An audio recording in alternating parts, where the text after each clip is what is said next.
The silence in the Sterling dining room stretched like a surgical incision, clean, precise, and bleeding. Harold Sterling's coffee cup met the marble table with a sound that might as well have been a gavel. At 62, he had perfected the art of intimidation, and this December morning, every line of his posture screamed authority.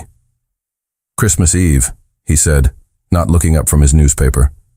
"That's when you'll announce the engagement." Dr. Ethan Sterling's hand stilled on his medical journal. 3 years of cardiac surgery, countless lives saved, and he still felt 12 years old in this room. "I never agreed to marry Scarlett." "You never agreed to a lot of things that happened anyway." Harold's smile was winter sharp. "Medical school, specializing in cardiology, following in the family tradition. Those were my choices." "Were they?" Harold finally looked up, and Ethan saw his own gray eyes reflected back, cold, calculating, empty of warmth. "Or were they the logical steps for someone who wanted to inherit Sterling Medical Group?" The words hung between them like a challenge.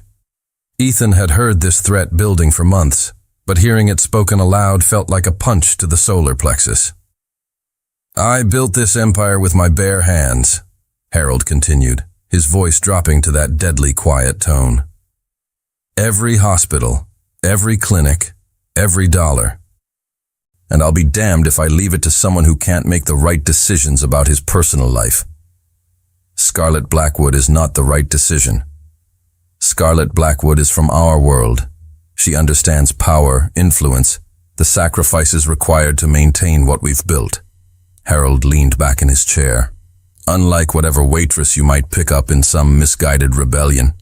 The casual cruelty of it, the assumption that Ethan's eventual choice would be some random act of defiance rather than love, made something snap inside him. "Maybe I will marry a waitress," Ethan said quietly. Harold's laugh was like glass breaking. "Please do. I'll enjoy watching you try to survive without the Sterling name behind you."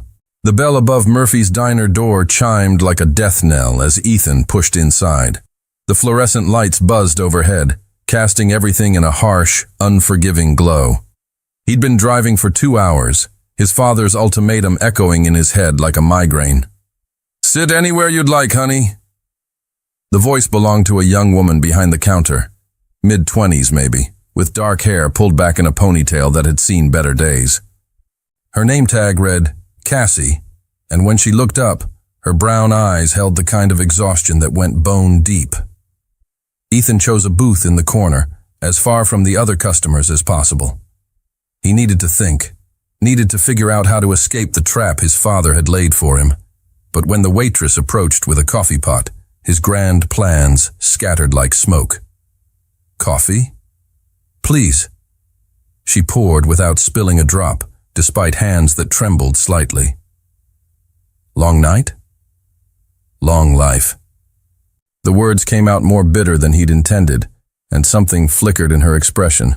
Not pity, but recognition. As if she understood what it meant to feel trapped by circumstances beyond your control. "You want some pie with that? Apple's day old, but the cherry's fresh." "I'm not really hungry. Neither am I most days. But sometimes you eat anyway." She set the coffee pot down on his table. "Because giving up isn't really an option." Ethan looked up at her then, really looked. Tired eyes, yes, but intelligent. A chin that lifted with pride despite the weariness. Hands that were clean but showed the signs of hard work. Small cuts, a burn mark near her wrist. "What's your story?" he asked. "My story?" Cassie's laugh held no humor. "You sure you want to hear that? It's not exactly dinner conversation. Try me." She glanced around the diner, checking that her other customers were settled, then slid into the booth across from him. The vinyl squeaked under her weight. "3 jobs," she said simply. "This place mornings and weekends, office cleaning at night, and stocking shelves at the grocery when they need extra help. My brother Tommy's 16 and thinks he knows everything. Our parents died when he was 8, car accident. I've been raising him ever since. That's a lot of responsibility. It's what family does. Her voice carried the weight of someone who'd learned adult lessons too young. You take care of the people you love no matter what it costs you. Ethan felt something shift in his chest. When was the last time someone had talked to him about love without calculating what they could gain from it? What about you? Cassie asked. What's your long life story? I'm a doctor. Cardiac surgery. He paused, unsure how much to reveal. My father wants me to marry someone I don't love. Arranged marriage? What century is this? The 21st century version. Social expectations, family obligations, business mergers disguised as romance. Cassie studied his face with an intensity that made him uncomfortable. And you're going to do it? Marry her? I don't know. That's not much of an answer. It's the only one I have. They sat in silence for a moment, two strangers sharing the kind of honesty that usually required years of friendship. You know what I think, Cassie said finally. What? I think you should do something that would make your father lose his mind. Something so completely unexpected that he'd have no choice but to accept that you're your own person. Like what? Like marry someone he'd never approve of. The words hung between them like a dare. Ethan felt his heart start to race, not with fear, but with possibility. Someone like you? He heard himself ask. Cassie went very still. What did you just say? Someone like you, Ethan repeated, the idea taking shape even as he spoke. Someone from a different world entirely.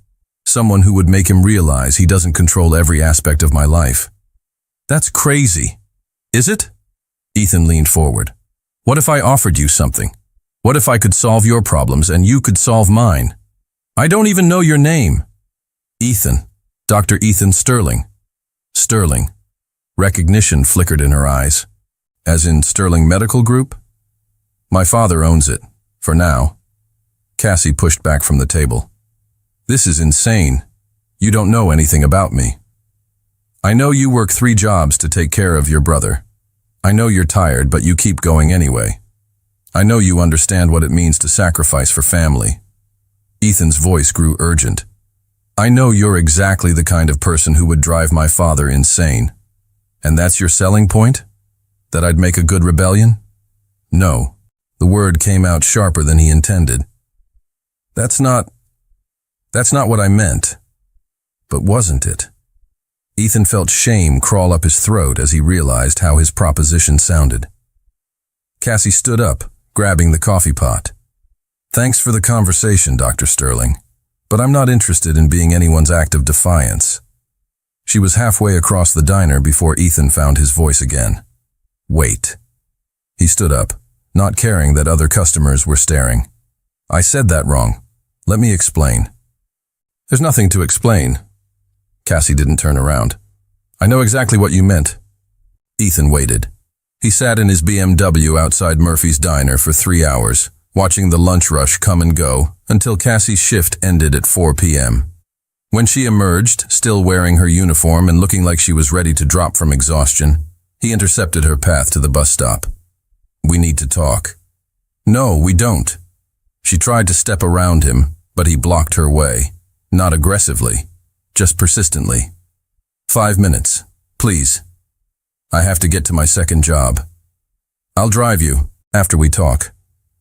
Something in his voice must have reached her, because she stopped trying to push past him. Fine. 5 minutes. They sat on the bench at the bus stop, the afternoon sun casting long shadows between them. I handled that badly in there, Ethan began. You think?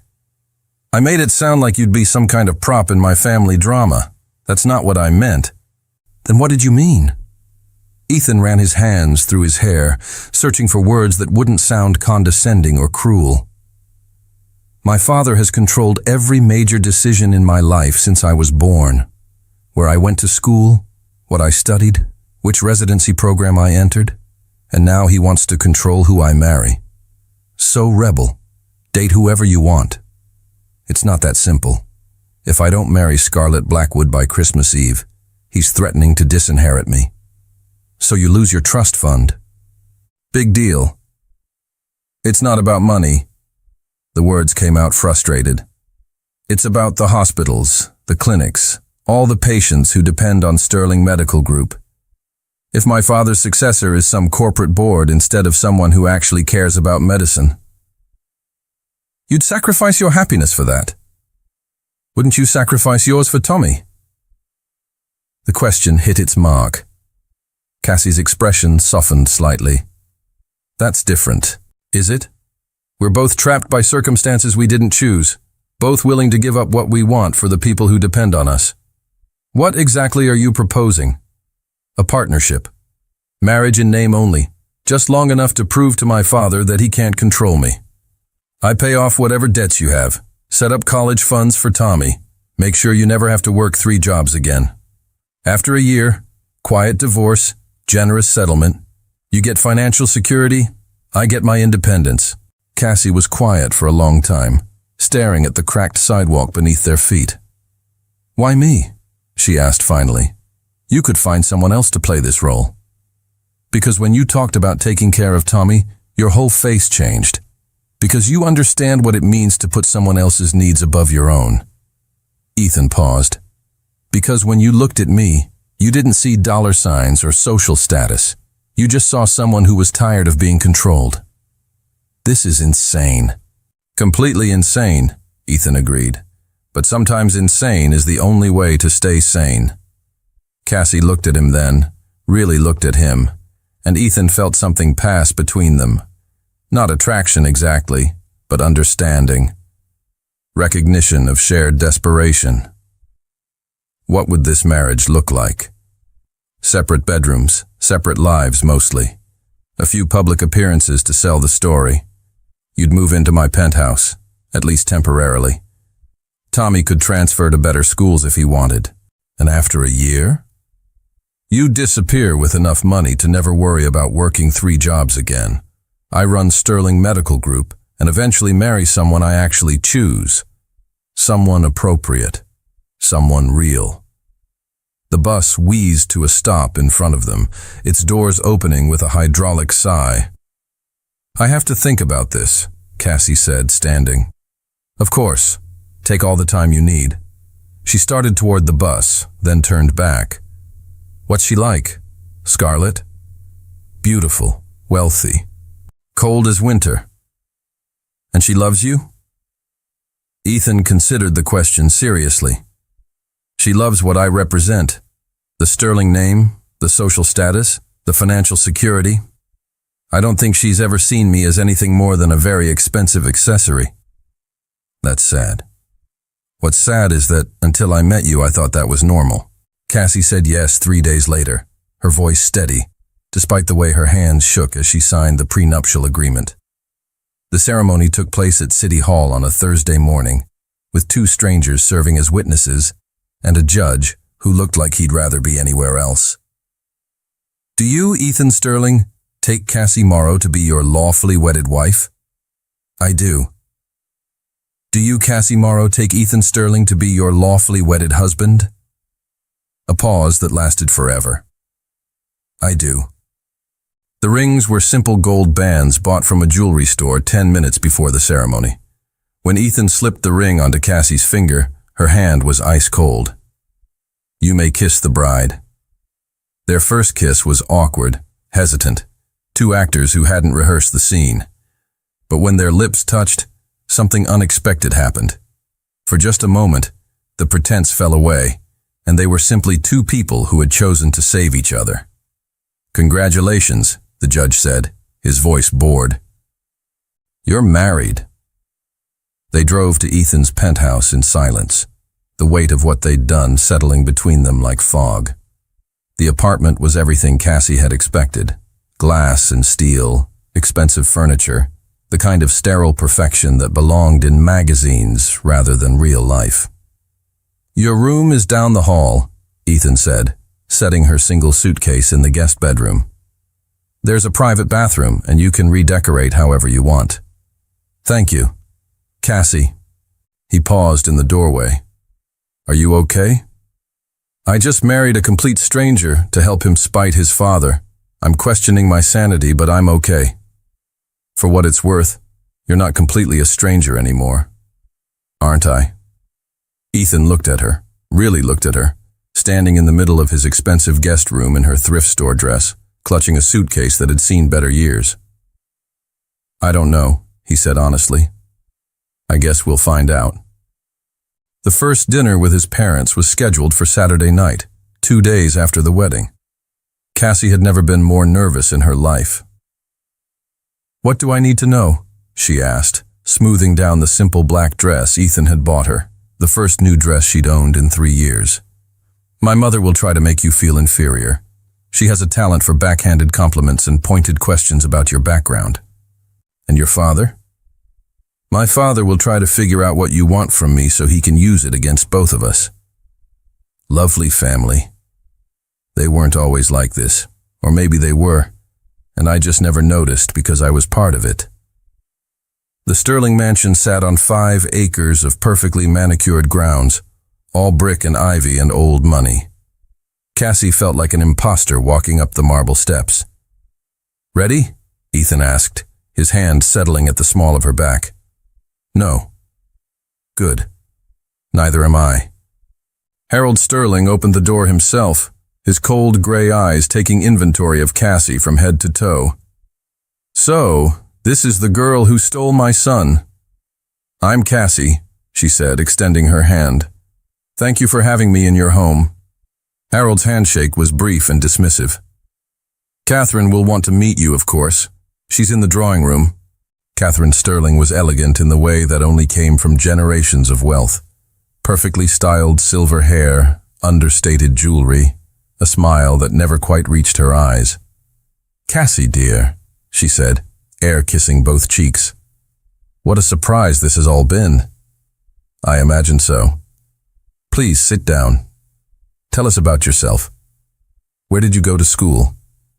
I didn't finish high school, Cassie said, deciding honesty was better than trying to bluff her way through dinner. I had to drop out to work when my parents died. The silence that followed was deafening. How tragic, Catherine said finally, her voice dripping false sympathy. And what sort of work do you do? I'm a waitress. I also clean offices and stock shelves. 3 jobs, Harold observed. How industrious. Someone has to pay the bills. And now someone else will, Catherine said, her meaning clear. How convenient for you. Ethan's jaw tightened. Mother. It's okay, Cassie said quietly. She looked directly at Catherine, her chin lifting with quiet dignity. Yes, Mrs. Sterling, I'm poor. Yes, I work 3 jobs to survive. Yes, I married your son knowing it would change my financial situation. But I didn't marry him for his money. Then why did you marry him? Harold asked, leaning forward like a lawyer cross-examining a witness. Cassie glanced at Ethan, something passing between them in that look. Because he saw me, she said simply. Not what I could give him or what I represented. Just me. How romantic, Harold said dryly. It is, Ethan said, his voice firm. More romantic than anything I've ever experienced with someone from our world. The barb hit its target. Catherine's smile grew sharper. Well, she said, I suppose we'll all have to adjust to this new arrangement.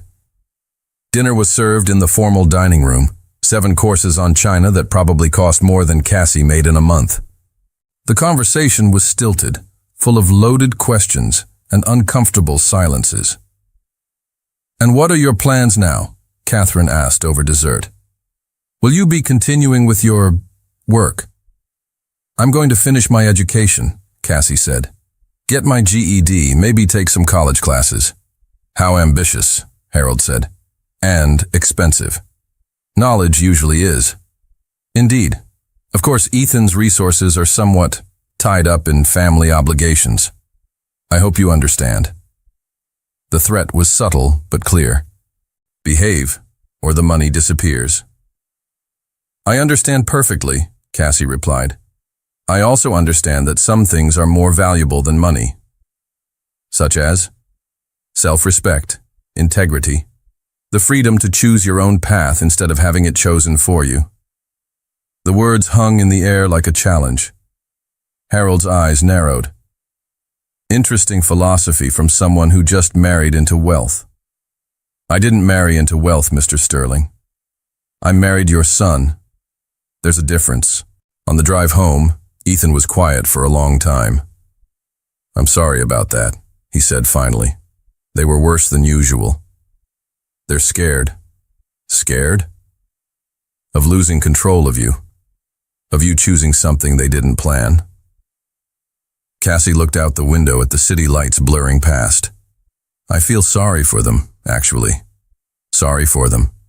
They've never experienced anything real. Everything in their world is calculated, arranged, designed to maintain status. They don't know what it feels like to love someone enough to risk everything for them. Is that what you think we're doing? Risking everything?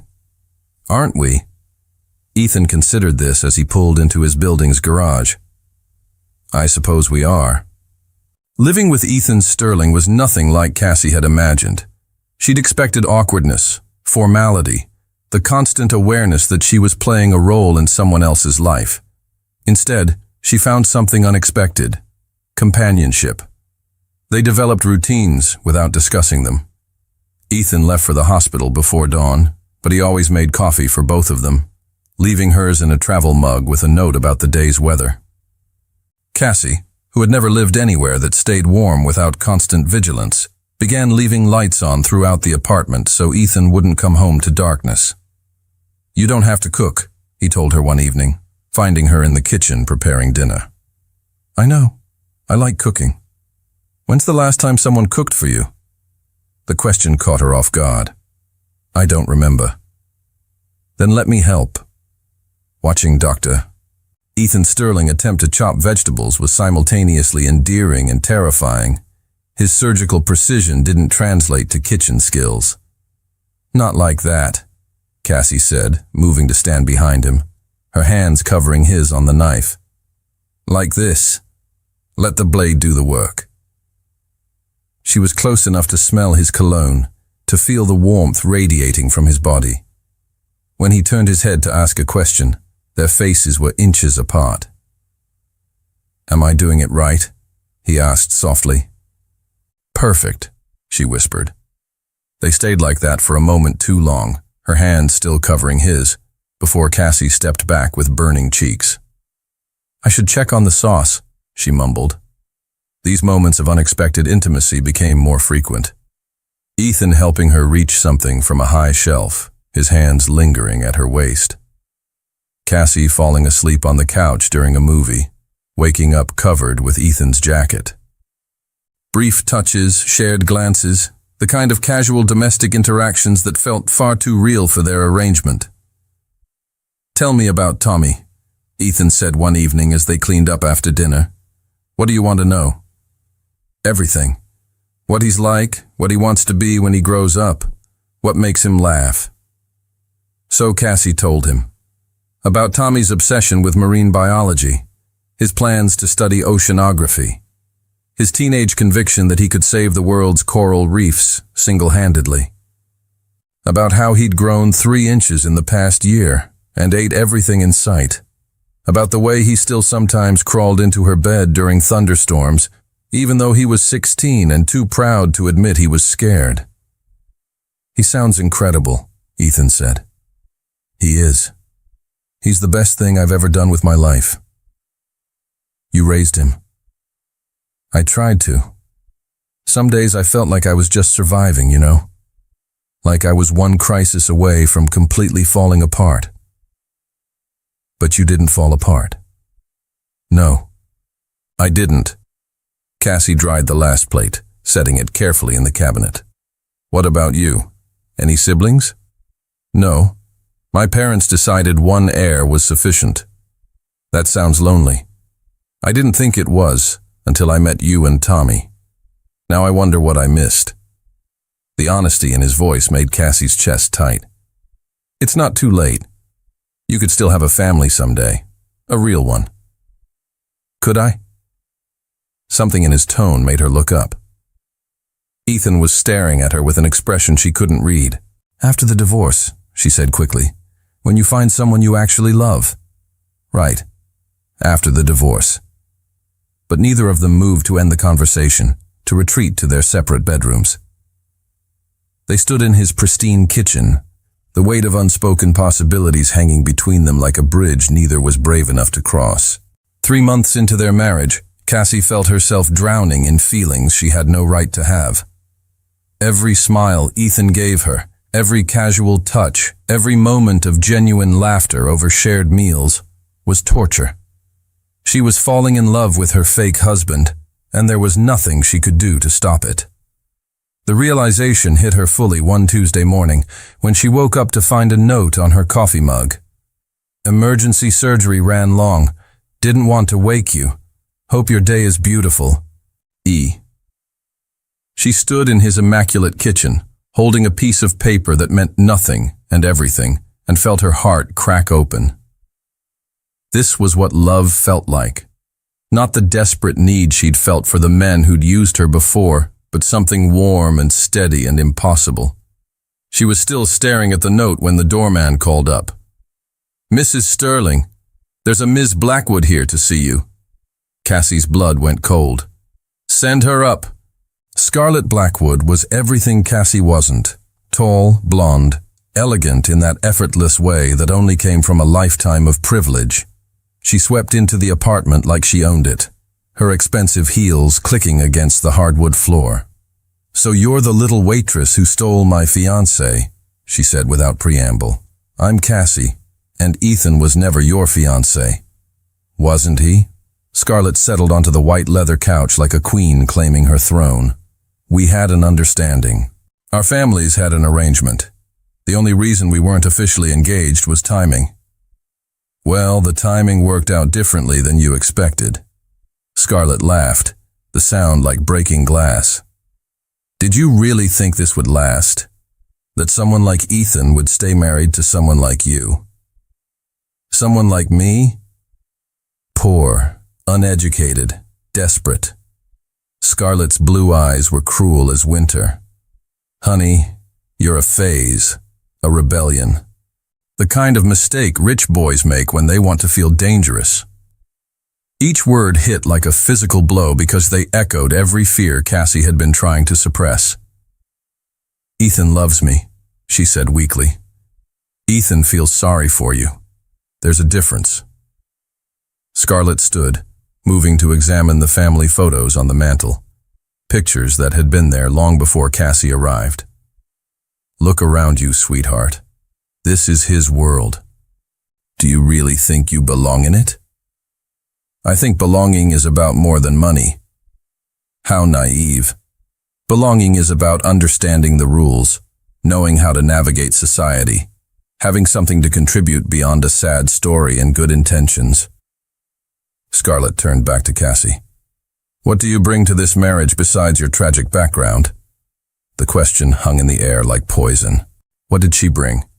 She couldn't network with his colleagues, couldn't host the kind of parties that advanced careers, couldn't move in the social circles that mattered for someone in Ethan's position.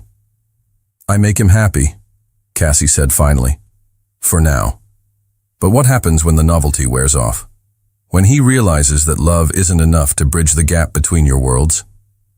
Scarlett moved closer, her voice dropping to a whisper. "When he starts to resent the career opportunities you've cost him, the social connections he's lost, the reputation damage from marrying so far beneath his station. You don't know what you're talking about." "Don't I? Let me tell you what I know. I know that Ethan's been turned down for 3 major positions in the past 2 months because of questions about his judgment. I know that his colleagues whisper about his charity case wife behind his back. I know that his parents are quietly working to find ways to separate him from you." The words hit like hammer blows. "That's not true. Isn't it? When's the last time he took you to a hospital function? When's the last time he introduced you to his colleagues as anything more than my wife?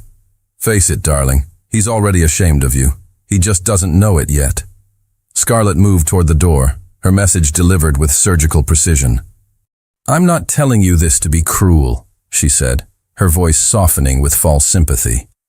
I'm telling you this because someone needs to be honest with you. Ethan is going to break your heart. The only question is whether you're going to let him destroy your dignity too. After she left, Cassie sank onto the couch, Scarlett's words echoing in her head. She looked around the apartment with new eyes, at the expensive furniture she was afraid to sit on, the art she didn't understand, the life she was pretending to live. What did she bring to this marriage besides her tragic background? The question haunted her for the rest of the day. When Ethan came home that evening, exhausted from surgery, she watched him move through their shared space and wondered if Scarlett was right. Was she holding him back? Was their marriage costing him opportunities she didn't even know about? "How was your day?" he asked, kissing her cheek in the casual way that had developed between them. "Fine," she lied. "How was yours?" "Long, but better now that I'm home." Home. The word used to warm her. Now it felt like another weight around her neck. 3 months into their marriage, Cassie felt herself drowning in feelings she had no right to have.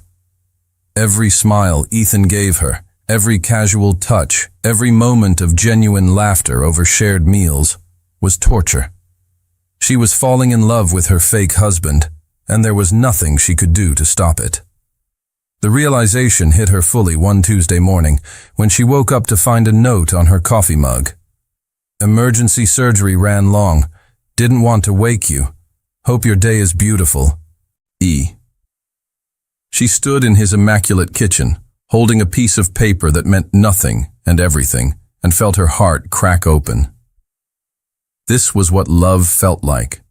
Not the desperate need she'd felt for the men who'd used her before, but something warm and steady and impossible. She was still staring at the note when the doorman called up. "Mrs. Sterling, there's a Ms. Blackwood here to see you." Cassie's blood went cold. "Send her up." Scarlett Blackwood was everything Cassie wasn't. Tall, blonde, elegant in that effortless way that only came from a lifetime of privilege. She swept into the apartment like she owned it, her expensive heels clicking against the hardwood floor. "So you're the little waitress who stole my fiancé," she said without preamble. "I'm Cassie, and Ethan was never your fiancé." "Wasn't he?" Scarlett settled onto the white leather couch like a queen claiming her throne. "We had an understanding. Our families had an arrangement. The only reason we weren't officially engaged was timing." "Well, the timing worked out differently than you expected." Scarlett laughed, the sound like breaking glass. "Did you really think this would last? That someone like Ethan would stay married to someone like you?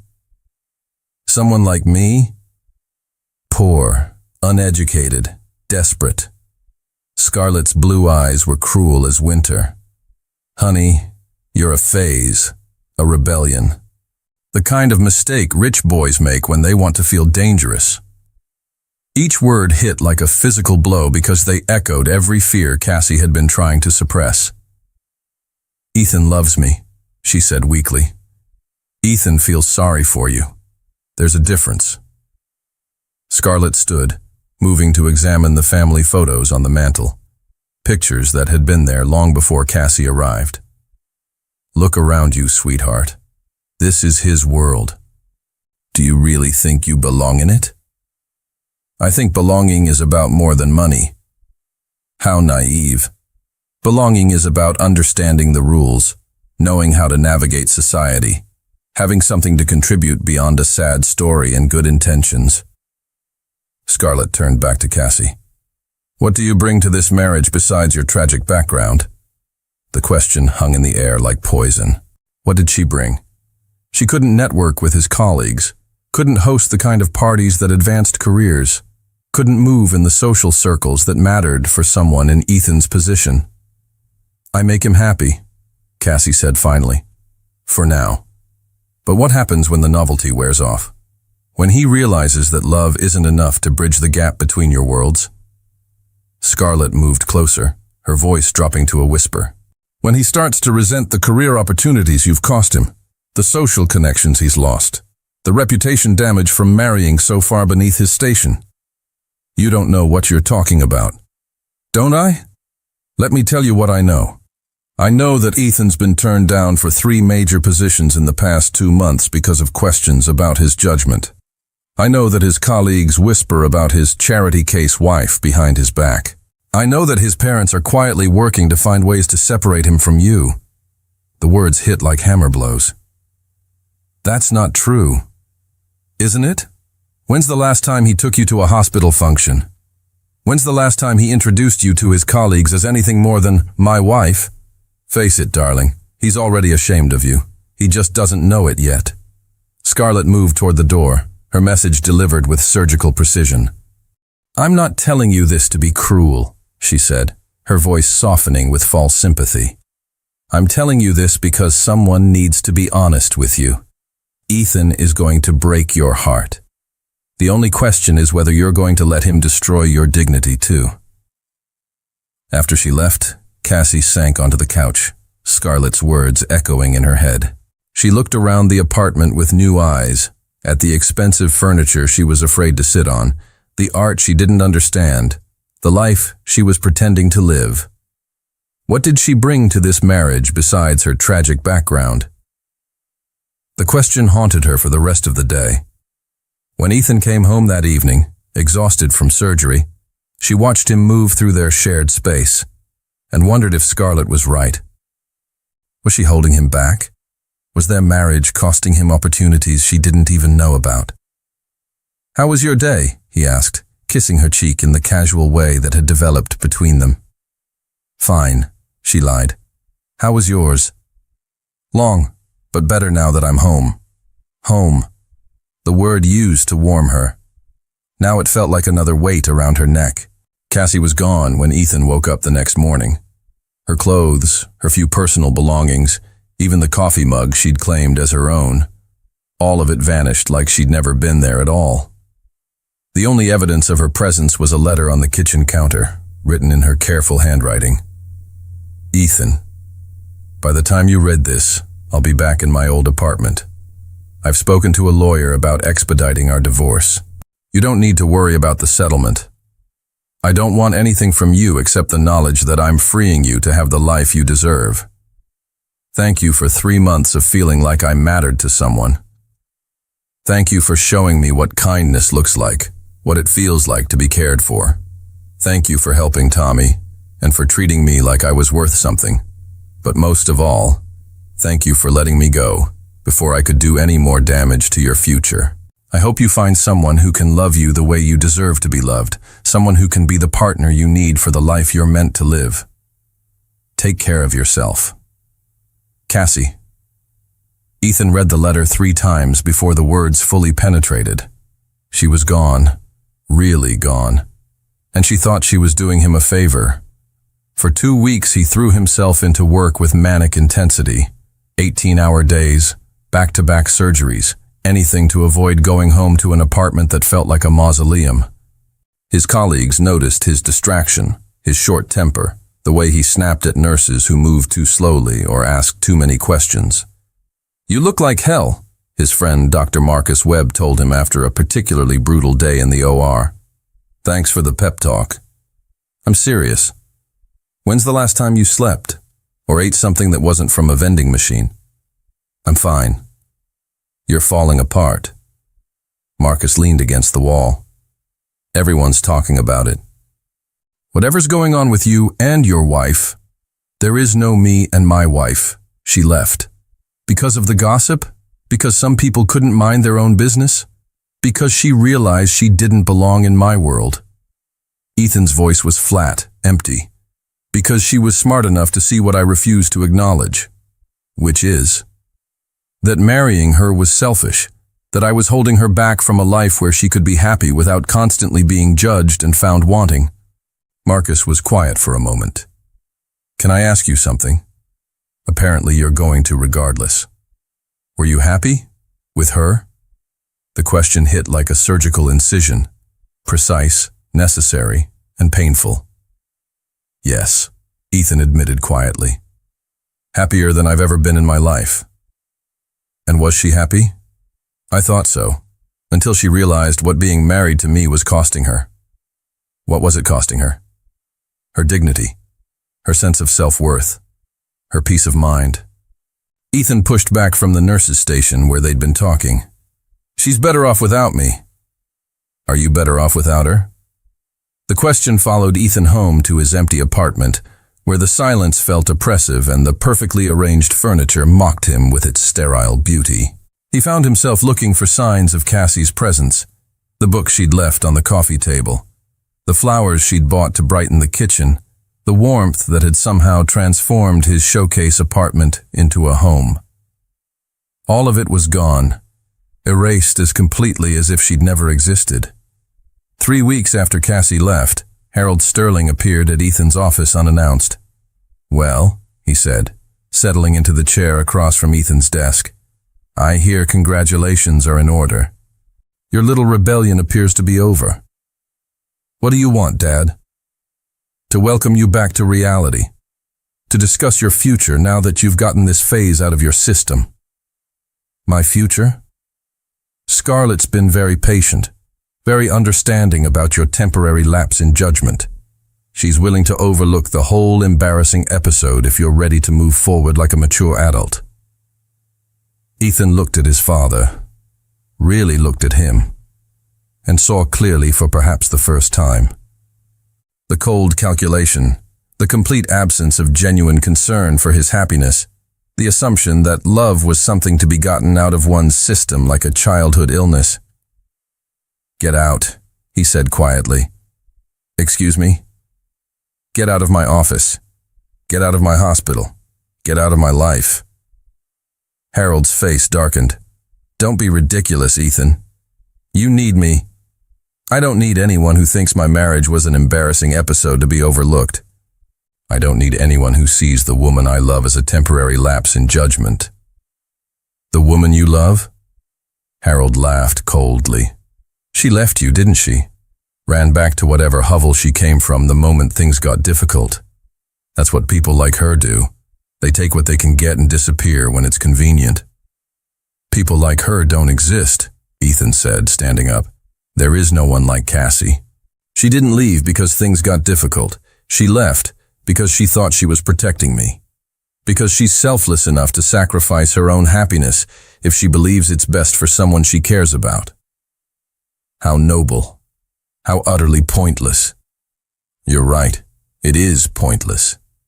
Because I would rather have a life with her that disappoints you than a life without her that meets your approval."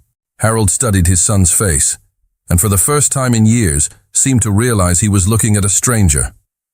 "If you choose her over your family, over your legacy, then I choose her. Every time, without question, forever. I'll disinherit you. Then disinherit me. I'll build my own practice, make my own way. I'd rather be poor with Cassie than rich without her." After Harold left, Ethan sat alone in his office, staring out the window at the city where Cassie was somewhere living her life without him. For the first time since she'd left, he felt something other than despair. He felt purpose. Finding Cassie wasn't difficult. She'd moved back to her old apartment, picked up her shifts at Murphy's Diner, fallen back into the exhausting routine of working multiple jobs to survive. What was difficult was working up the courage to face her. Ethan sat in his car outside the diner for an hour, watching her through the window as she moved between tables with the same efficient grace he remembered. She looked tired, more tired than when he'd first met her, but she was smiling at customers, laughing at something a regular patron said, being her irrepressibly warm self despite everything. When her shift ended, he followed her to the bus stop, his heart hammering against his ribs. "Cassie." She turned, and for a moment, her face lit up with joy before shuddering back into careful neutrality. "Ethan, what are you doing here?" "We need to talk."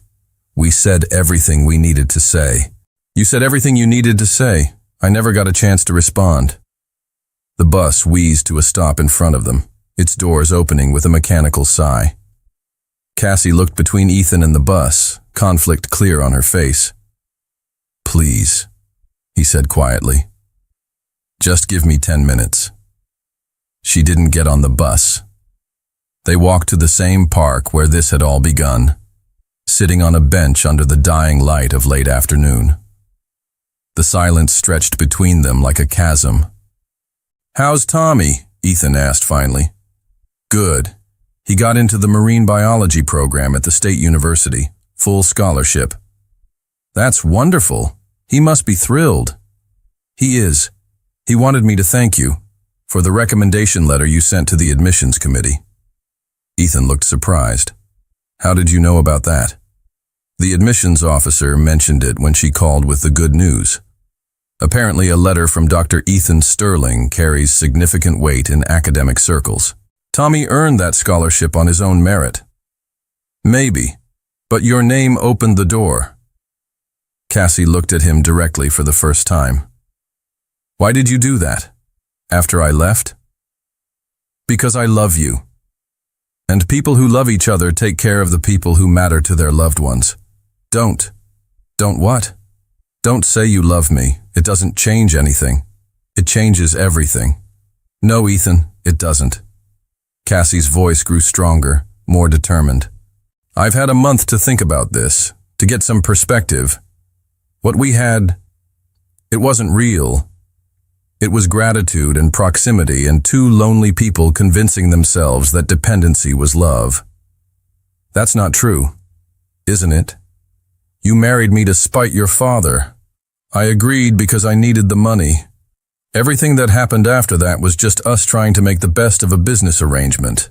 And the nights we spent talking until dawn, the way you laughed when I burned dinner trying to impress you, the way you held my hand during that documentary about ocean conservation because you knew I was thinking about Sarah." Cassie's composure cracked slightly. "That was friendship. Was it friendship when you kissed me awake that morning when I fell asleep on the couch? When you told me about your parents' accident and cried in my arms? When you said you'd never felt safer anywhere than you did in our bed? We didn't sleep together? No. But you slept in my arms more nights than not, and don't tell me that was just convenience." Tears were streaming down Cassie's face now. "It doesn't matter what it was. It's over." "Why, because some people we don't even like disapproved? Because my father threw a tantrum? Because Scarlett Blackwood tried to manipulate you into leaving? Because I don't belong in your world? Then I'll leave my world." The words hung between them like a declaration of war. "What?" Cassie whispered. "I quit Sterling Medical Group. I'm opening my own practice, a clinic in Lawrenceville, focused on providing cardiac care to underserved populations.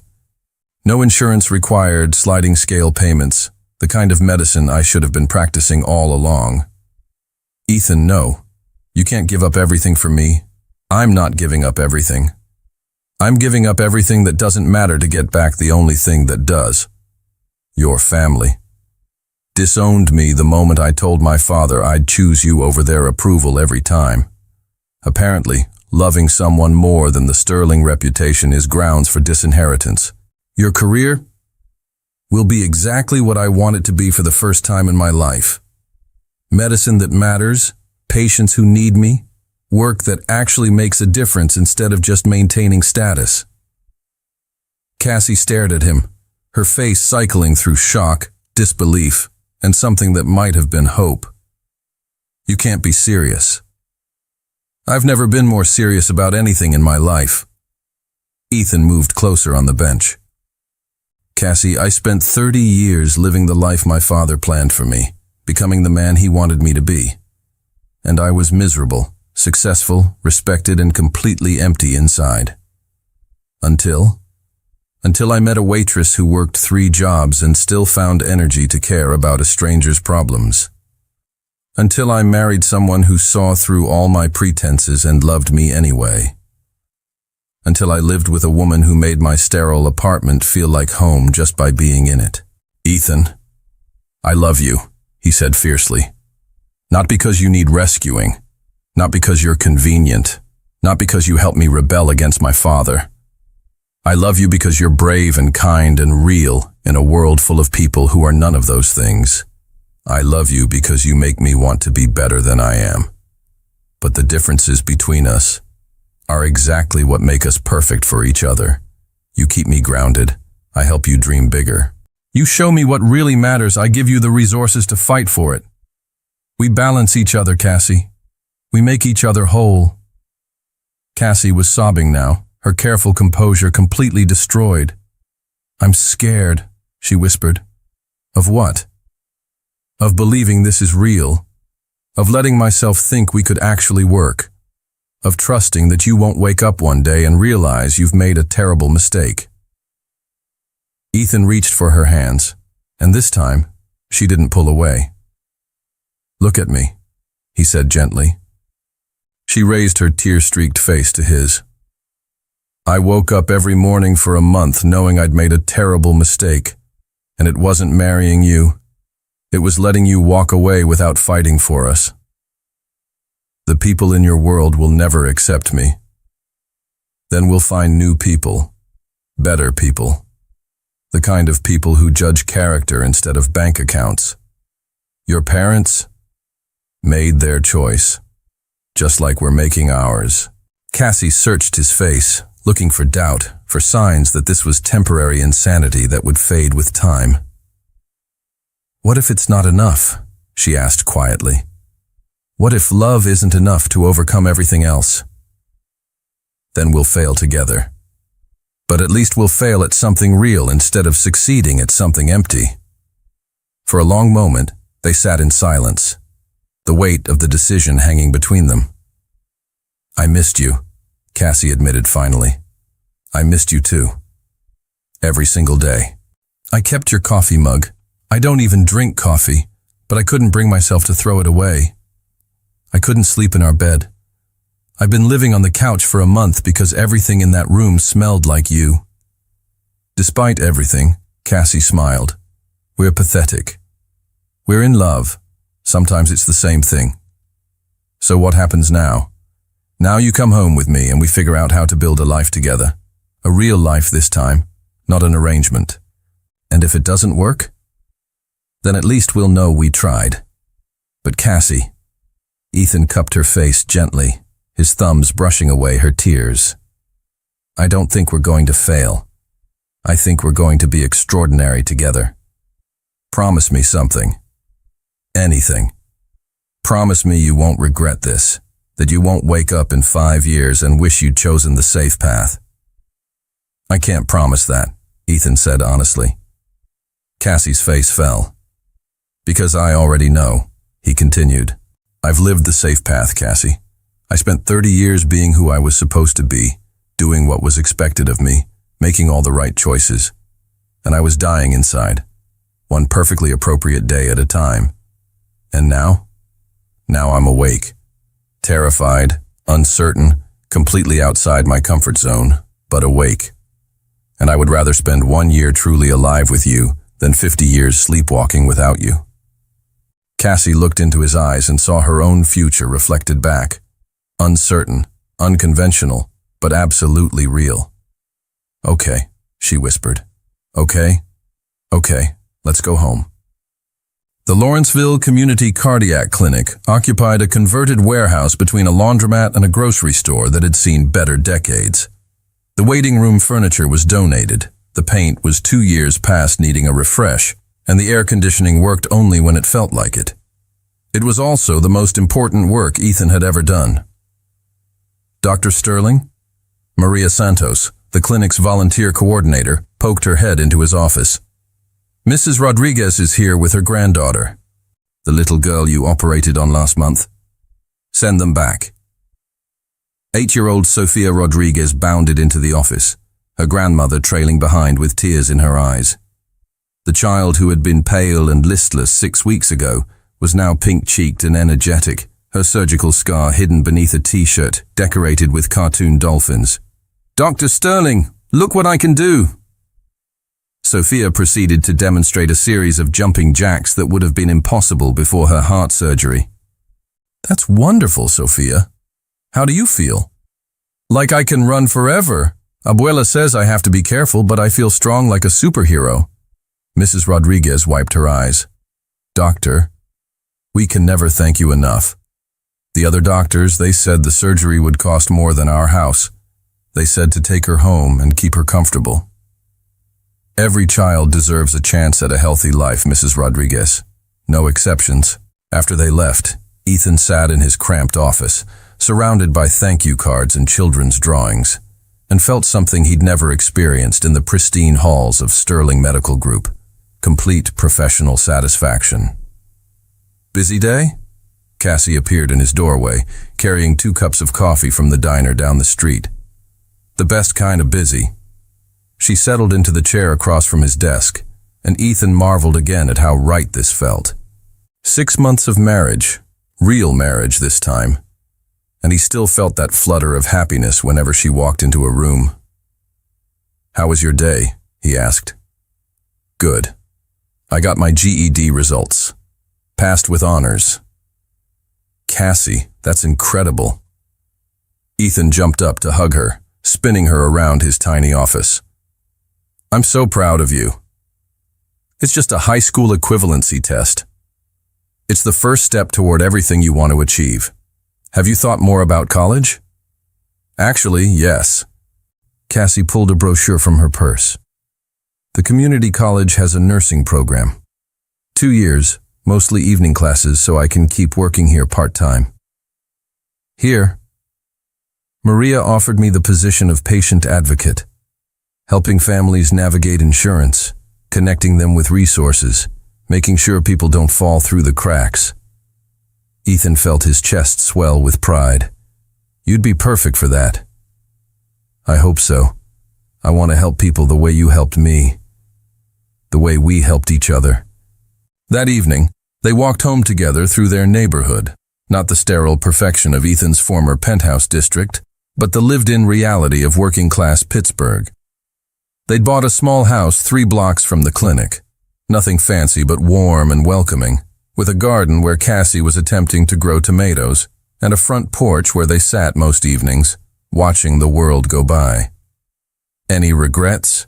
Cassie asked as they settled onto their porch swing. "About what?"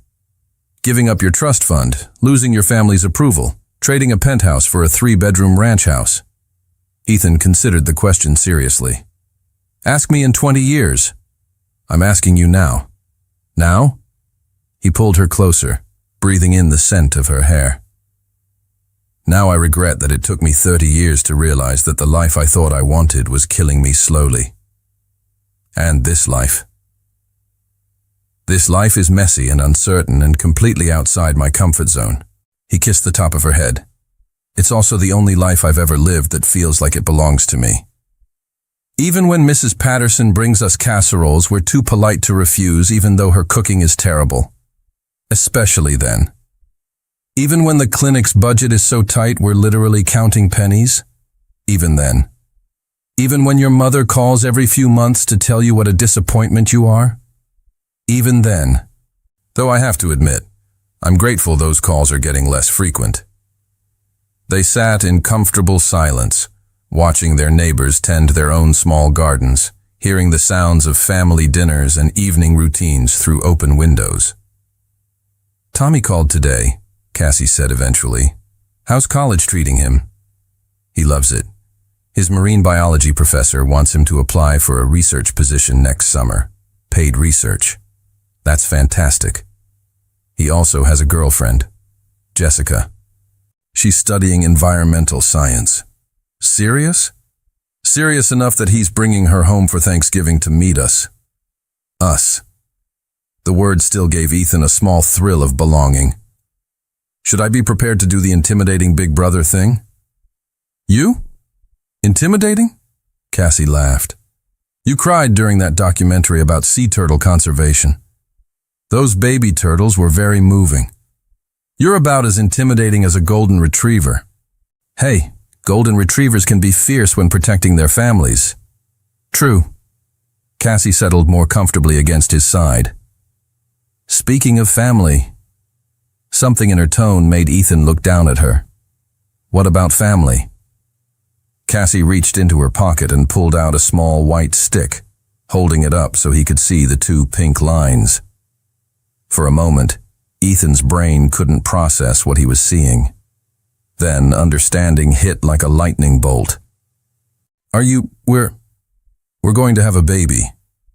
Ethan stared at the pregnancy test, then at Cassie's face, then back at the test, his heart racing. "How do you feel about that?" Cassie asked, suddenly nervous. "I know we haven't talked about children specifically, and the clinic is still getting established, and money's tight."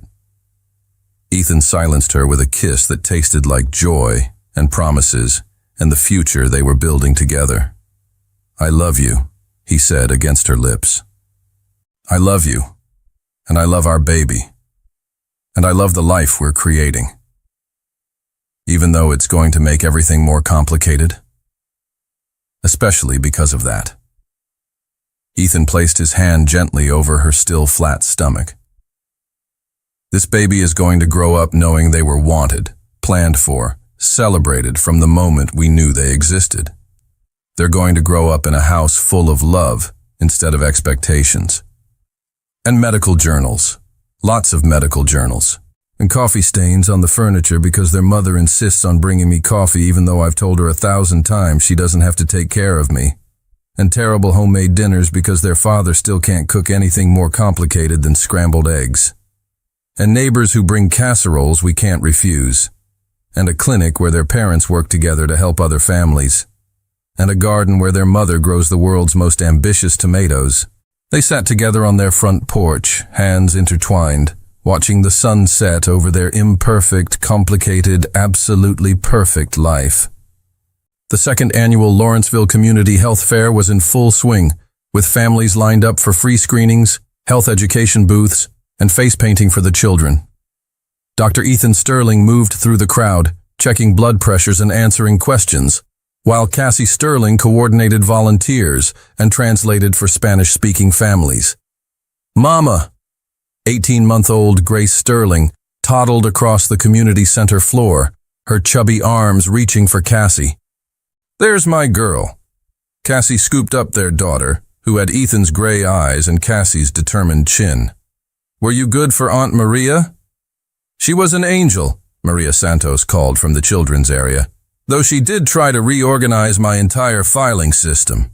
"She gets that from her father," Cassie said, earning a mock-offended look from Ethan.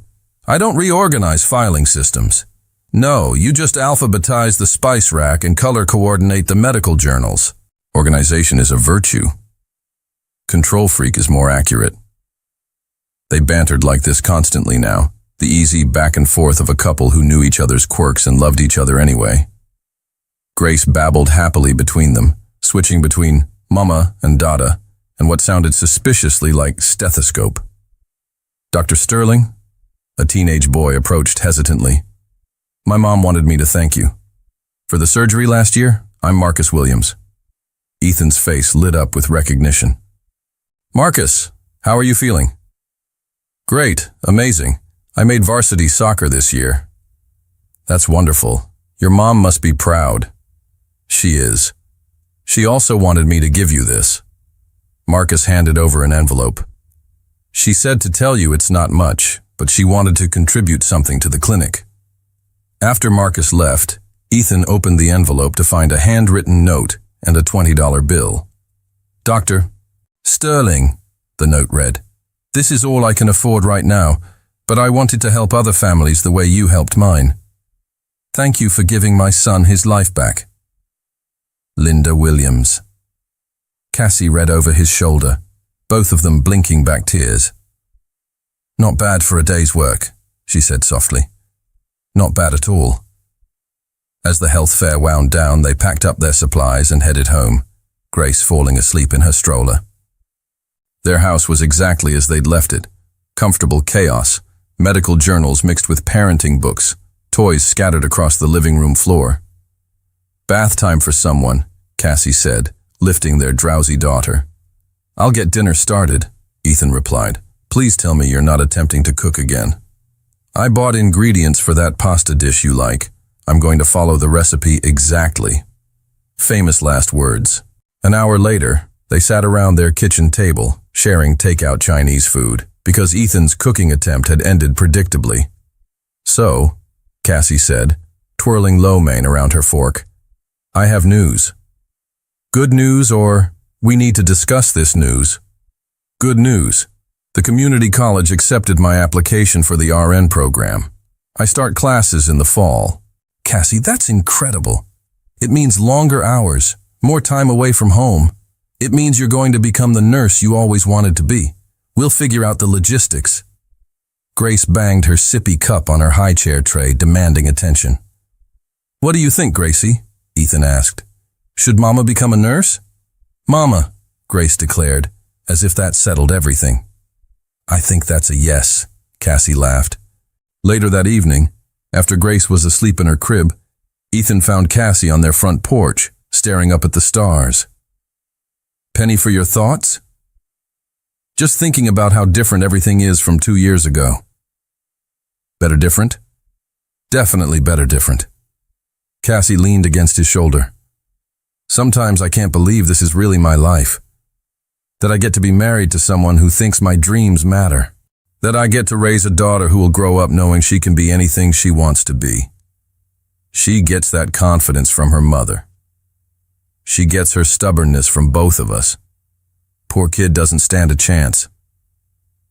They sat together in comfortable silence, listening to the sounds of their neighborhood settling in for the night. Ethan? Thank you. For what? For seeing me, for fighting for us, for building this life with me. Thank you for letting me, even when I was being stupid and self-sacrificing. Especially then, though let's not make a habit of it. Deal. As they headed inside, Cassie caught sight of their reflection in the front window.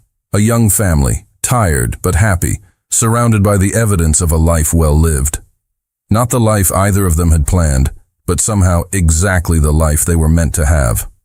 I love you, Dr. Sterling, she whispered.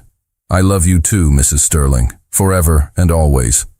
And in their small house in their working-class neighborhood, with their sleeping daughter upstairs and their shared dreams spread out before them, they had everything they'd never known they wanted, and more than they'd ever dared to hope for.